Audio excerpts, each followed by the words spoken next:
Hello, હું હાલમાં નાકની એલર્જીથી પીડાઈ રહી છું. શું તમે કોઈ પ્રાણાયામના ટિપ્સ આપી શકો છો? એલર્જી અને નાકની સમસ્યાઓ માટે કેટલાક પ્રાણાયામો ખૂબ જ ફાયદાકારક હોઈ શકે છે. અહીં પ્રાણાયામ સાથે સંબંધિત સંવાદનો ઉદાહરણ છે.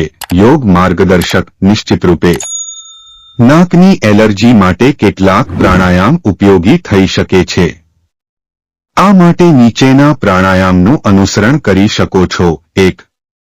નાડી શોધન અનુલોમ વિલોમ. આ પદ્ધતિ શ્વાસને સંતુલિત કરે છે.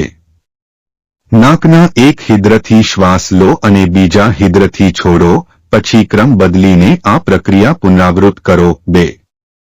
કપાલભાતિ પ્રાણાયામ. આ પ્રાણાયામમાં ઝડપી શ્વાસ છોડવાનો અભ્યાસ હોય છે, જે નાસાના માર્ગોને શુદ્ધ કરે છે. 3.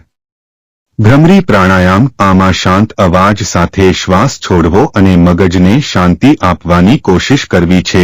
4. ઉજ્જાઈ પ્રાણાયામ. ગળામાં ધીમા અવાજ સાથે શ્વાસ લેવું અને છોડવું, જેનાથી ગળાના અને નાકના એલર્જીથી રાહત મળી શકે છે. યોગ માર્ગદર્શક. હા, પ્રાણાયામ ખાલી પેટે અથવા ભોજન પછી 3 થી 4 કલાકના અંતરે કરવો સૌથી ઉત્તમ છે.